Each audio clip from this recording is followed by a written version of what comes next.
Pulit uba penyaj iki kali hapok nang thamai uba kateng uba 2 star lengkhoi uba lepen bau trehok ialah jong kakam. Ulu yo khosnam neki pulit jong kanang ba shelong.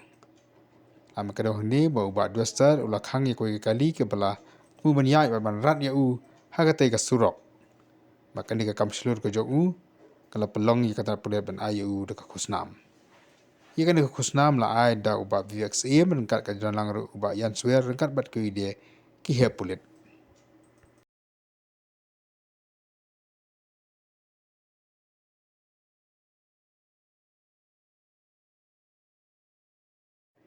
Kini kan ngot ke bathu ban tanra yu de ka kali driver bo henimen kila syakam no akipulit menen kesni.